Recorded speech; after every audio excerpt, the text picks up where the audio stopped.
Budget में इंदौर की जनता से बात करने के लिए मैं आया था।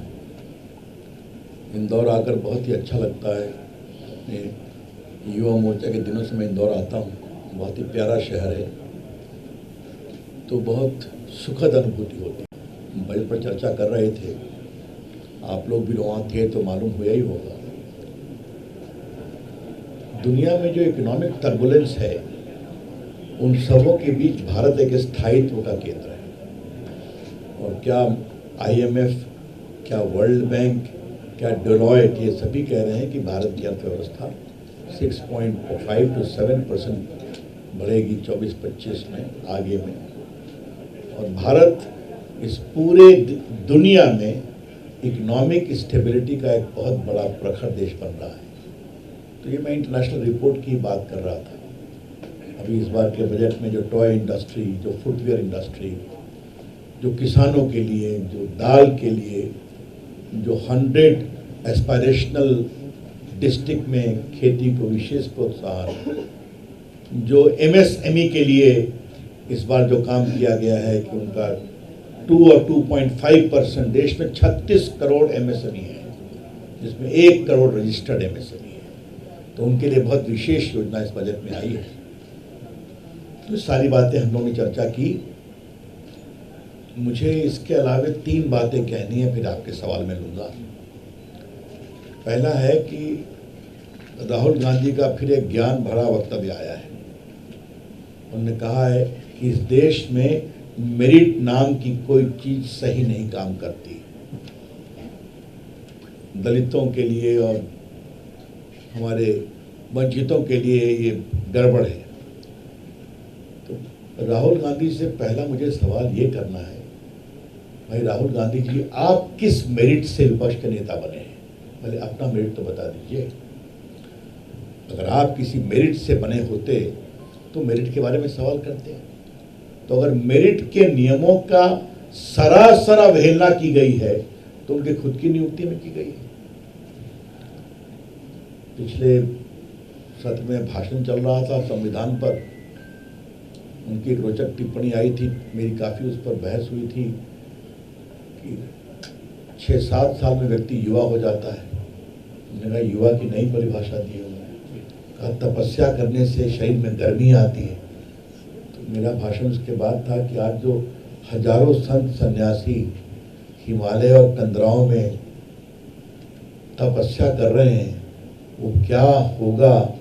मित्र कैलाश भाई भी काफ़ी भक्ति और आध्यात्म में जुटे रहते हैं। तो इस तरह की बातें कहना, इसका कोई मतलब नहीं है। तो मैं हमेशा कहता हूँ, आज इंदौर की प्रेस के सामने भी कह रहा हूँ, मैंने संसद में कहा राहुल गांधी होमवर्क नहीं करते। उनको कौन पढ़ाता है? उनका ट्यूटर बदलना चाहिए जो भारत की सही जानकारी उनको दे, या फिर वो घोर माओवादियों के प्रभाव में है। तो दूसरी बात मुझे कहनी है, और ये राष्ट्रीय विषय है। कर्नाटक की सरकार ने 4% रिजर्वेशन किया है गवर्नमेंट कॉन्ट्रैक्ट में अल्पसंख्यक मुस्लिम समाज के लिए। वो OBC कोटा क्लॉज 2B में किया। OBC का हक मारा गया।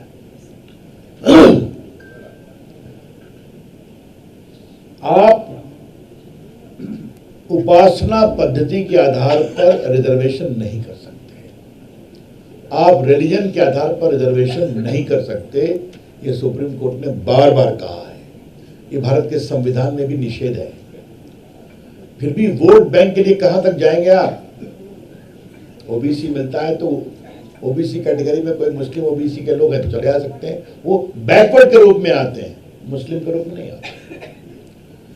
तो इस प्रकार से ये वोट बैंक की लालसा कहां तक चलेगी? कांग्रेस पार्टी कहां सिमट गई? हम लोग कहां से कहां पहुंच गए? फिर भी क्या शाहबानो, क्या 3 तलाक, कांग्रेस वहीं खड़ी है। तो लगता है कांग्रेस पार्टी अपना वजूद कंप्लीटली खत्म करेगी क्या? वोट के लिए आप कहां तक जाएंगे? ये मुझे दूसरा सवाल करना है।